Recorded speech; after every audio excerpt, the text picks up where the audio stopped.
Flex fans, it's Taryn here, and I'm gonna go over how to design a workout and what repetitions go where and all that jazz.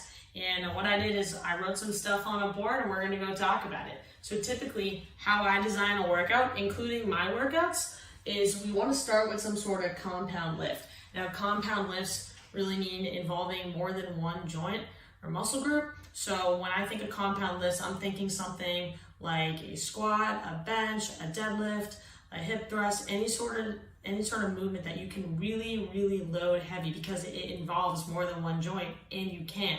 So with any sort of compound lift, I'm thinking let's go heavy, let's focus on strength here. And we know that strength rep ranges are really from about 4 to 8. Okay, 4 to 8. I usually am doing something like 6 to 8 myself. You can really toy around with tempo here, do some pauses, do some eccentric stuff, but this is typically the range you want to go, and you don't want to do more because then it becomes a little more dicey because it's more into the hypertrophy phase. And what we want to do with compound lifts is focus on strength. So that's where I go with that. Especially if I want to get better at a certain movement and increase my load, the only way to do that is focusing on strength. So that's where my head goes around with that.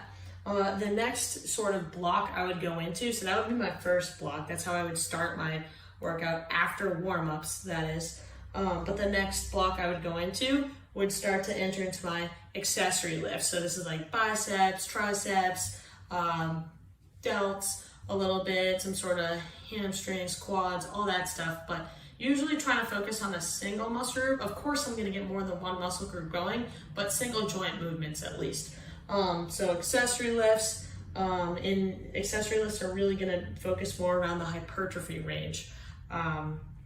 Because that you want the muscles to look big. These are your glamour muscles. So we're not focusing on strength. Sure, you can go heavy and you can do variations of certain exercises. I'm on board with that. But for accessory lifts, you should really be focusing on the hypertrophy range. That's about 8 to 15 reps, give or take.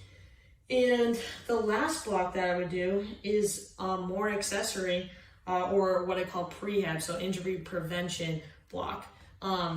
And you can play with different ranges here. This is where you can do a lot of reps. So if you're doing more accessory work, then I'll still go into that sort of 12 to 15 range. And then if I'm doing more for endurance, which you can really rep them out, like 25 plus reps. So block 1, I'm focusing more on strength. Block 2, I'm heading into my accessory work, because if you do too much strength, that's too much volume, so you want to be careful. And I want to focus on full body. So accessory, and then third block, and I'll usually cap it at 3 for myself and for clients. I'll do more accessories or prehab. So if I want to focus on a certain muscle group, or if there's something that I didn't necessarily hit that workout that I wanted to, I can put it in that third block, and I can really go ham with the reps on this one. So that's typically how I design a workout for myself and for clients. I'm always doing something with 3 blocks, and then I'll do abs after this, and potentially, if I have time, some sort of low level cardio. Like any sort of like sprints, interval sprints, or elliptical, walking, anything like that. But this is typically how I would set up a strength workout, a strength conditioning workout.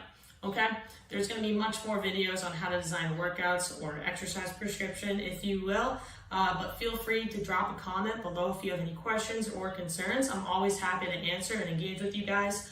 Don't forget to subscribe to our YouTube channel for Flex Fitness, and catch us on Instagram at Flex Fitness, and we are now on TikTok at Flex Fitness. I will catch you guys next time.